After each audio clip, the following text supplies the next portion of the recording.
So today I'm here to talk about something that's maybe more interesting to me than you, but for BlackBerry viewers and BlackBerry users, I think it's going to be something you're going to appreciate.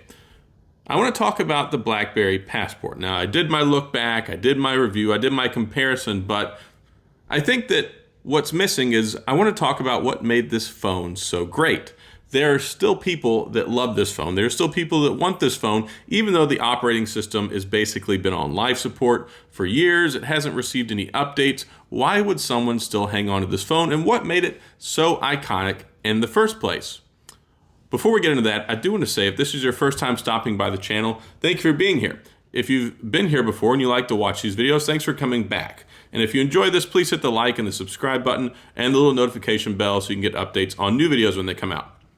Now let's talk about this great phone.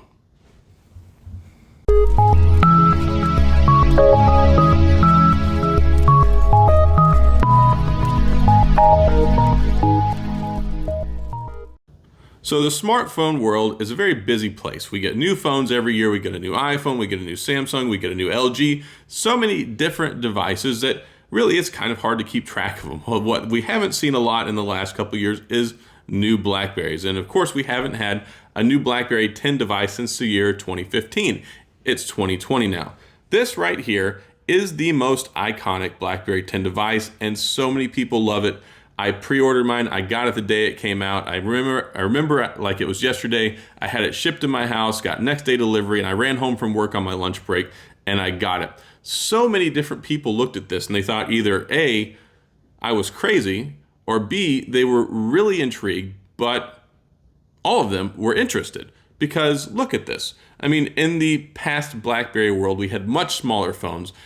This is a revolutionary design. I mean, it came on board whenever there was a transition from the leadership in BlackBerry at that time, from Thorsten Haynes to John Chen. He decided to go ahead and allow this to continue. It was already in development, came out in 2014. It pushed all the boundaries when it came to BlackBerry phones. Faster processor, more RAM, bigger screen, revolutionary form factor, best camera ever, and expandable storage, and a huge battery. This has a 3,500 milliamp battery. That may not sound all that great now in 2020, but I assure you it is. And back then, just for a contrast, the iPhone 6, or the 6S was around that time, had an 1,800 milliamp battery. Those suckers did not last all day. 4.7-inch screen, hard to work on. They just come out with the Plus models, which had a larger battery, but still smaller than this. The Samsung Galaxy S6, by contrast, had a 2,500 milliamp battery, and that was 2015. So 2014 was the S5. I think it had still a little bit larger, but nothing on this. And this goes back to a time period when people still really valued their phones as communication devices. Yes, YouTube was available. Yes, Facebook was available. Twitter's been around for a long time, but it was kind of a new age and moving into more stuff where it was more picture oriented, more video oriented, more, so much more engagement with like Instagram and Pinterest and all those things. And that's largely one of the things that killed this phone, I think, because it didn't have the third party and social media app support that so many other devices did. And BlackBerry, of course, doubled down on the communication and business side of the house, because really that's what these were. I remember I got my very first BlackBerry in the year 2005. Totally loved it. I felt super cool, just like when I got my first iPhone, because it was iconic. People saw it and it was like, wow, it's kind of like a status symbol thing, especially when they first made BlackBerries available to the consumer market, because they were kind of just for business and professionals way back when. This right here had it all. Now, of course, the original one, it came in white and it came in black. Then they created a red model, and this is the SE edition. So it's got this metal frame on it. It's still got the rubberized texture on the back. You've got this 13 megapixel camera on here, which was very competitive with the other phones, like the Android phones and the iPhones at the time. There was a lot that was pushing boundaries in so many areas. I mean, like the AT&T version had wireless charging. I also had that one. You had, of course, the 3 gigabytes of RAM in here as opposed to the 2 that was in the other. You had the 1440 by 1440 resolution. Other Android counterparts were pushing the Quad HD limit. So there was a lot going on then, but there was nothing nothing on the market like this. And in addition to what it looked like and how it worked, you had the revolutionary touch sensitive keyboard. So you could swipe back and forth, you could do your app gestures, you could swipe up from the home to get to the home screen, you could swipe up and over to get to your hub. The hub was so amazing. The hub never really translated to the Android world just because there was so much more going on, and it felt almost kind of like a link redirect when you click on like a link when you're on Yahoo or whatever. It consolidated everything. And whether it was your notifications from Facebook, whether it was notifications from Twitter, whether it was your email on your 5 different email accounts, however you did it, swipe up and over, you could get over there, you could prioritize the list to get what you wanted access to. It had the pop-up notifications for texts and emails where you could reply in the app that you were using. And that was really a great thing. I remember finally seeing it in Android and in Apple later where it would pop up, and I was like, you know what, they ripped that off. That was something that I loved about BlackBerry, because I'd be doing something and then you get a notification, oh, let me go ahead and reply to that. So this has a combination touch keyboard and with the physical keys also on the screen. So whenever you're typing, you could get access to the symbols and things like that.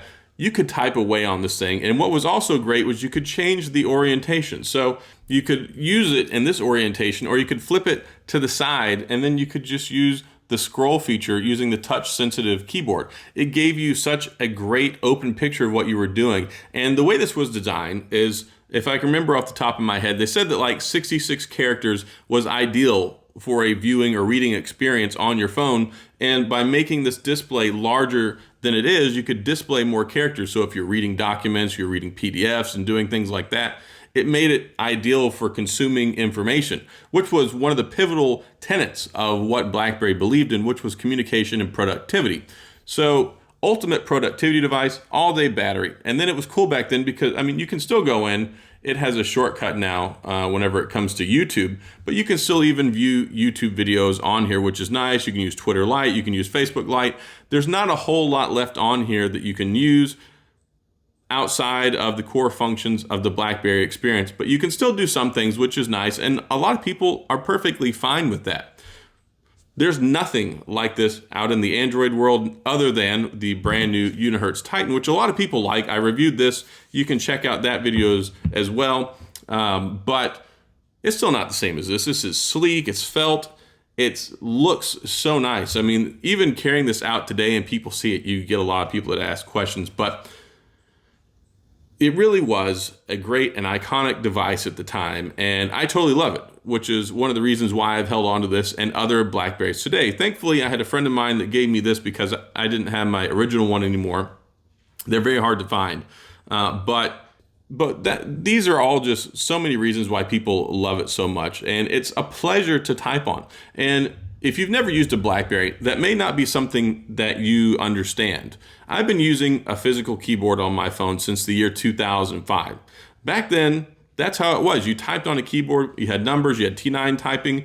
There were a couple other phones. There were some Windows mobile versions with Windows CE on them. There were some other devices like the Samsung Blackjack and some other things that tried to emulate what BlackBerry was so successful at.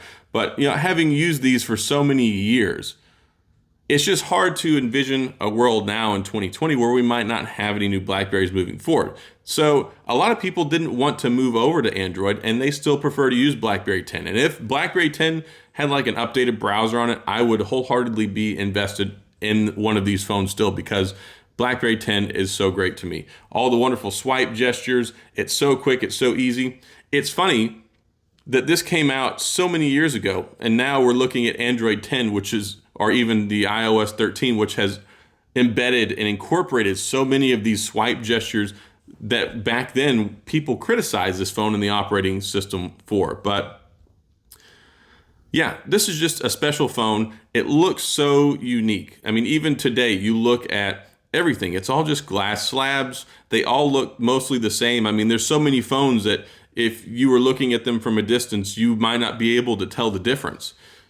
This right here is obviously, it's very unique, it's very cool, it's professional looking, and it stands out, and the hardware holds up so well even today, over 5 years after this phone has come out. But if you're wondering, why somebody still uses these today. That's why. It's so simple. It's so easy. If you do a lot of communication stuff, if you do a lot of texting, if you do a lot of email, this is perfect. The integration with the hub is still fantastic. You can remove emails straight from there. You can type in, you can reply to stuff, you can delete stuff off the server from it. There's just nothing like it. And so many people still love this and still love the keyboard form factor. And I, of course, am one of them. So that's all I've got on the BlackBerry Passport now, and taking a look at it now in 2020 and wondering and answering the question, why was it so great and why do so many people still love it? So hopefully you've enjoyed the video. If you're a Passport user, I hope you're still enjoying your phone. If you've never seen one of these phones, this is definitely something of an experience for you, and it's a trip down memory lane for so many others. So that's all I've got on the BlackBerry Passport video. So if you've got any questions or comments, please feel free to leave them down in the comment section. I'll get back with you. Like I said in the beginning, if you enjoyed the video, please hit the like and the subscribe button and the little notification bell so you can get updates when new videos come out. Thanks for being here. I appreciate you watching, and I'll see you guys next time.